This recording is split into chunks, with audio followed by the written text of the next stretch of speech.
क्या आपने कभी सोचा है जिस धरती पर हम रहते हैं वो आखिर बनी कैसे? क्या ये हमेशा से ऐसी ही थी, नीला आसमान, पहाड़, समंदर और जीवन से भरी हुई, या फिर किसी विशाल विस्फोट, किसी ब्रह्मांडीय चिंगारी से इसकी शुरुआत हुई थी? आज चलिए जानते हैं धरती की रहस्यमयी उत्पत्ति की कहानी। लगभग 13.8 अरब साल पहले हुआ था एक विस्फोट जिसे हम कहते हैं बिग बैंग।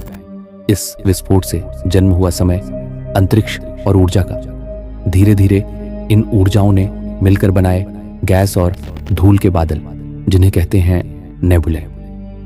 इन्हीं गैसों के घूमते हुए बादलों में लगभग 4.6 अरब साल पहले एक नया तारा जन्मा। हमारा सूरज के आसपास मौजूद गर्म गैसों और पत्थर के टुकड़ों ने एक दूसरे से टकराकर गोल गेंद जैसी आकृति ले ली। यही थी हमारी धरती का शुरुआती रूप।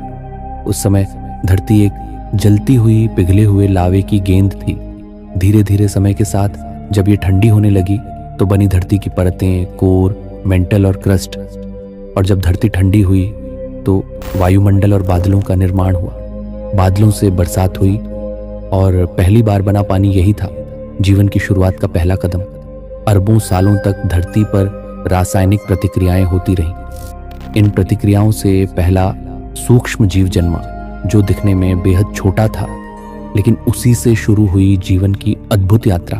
धीरे धीरे समय के साथ मछलियां, डायनासोर और फिर इंसान, सब कुछ इसी धरती ने अपने अंदर से जन्म दिया। सोचिए, वो धरती जो कभी आग का गोला थी, आज वही जीवन का पालना बन चुकी है। क्या भविष्य में ये फिर बदल जाएगी? क्या एक दिन धरती फिर से वैसी ही बन जाएगी जैसी अरबों साल पहले थी? शायद यह सवाल अभी भी एक रहस्य है।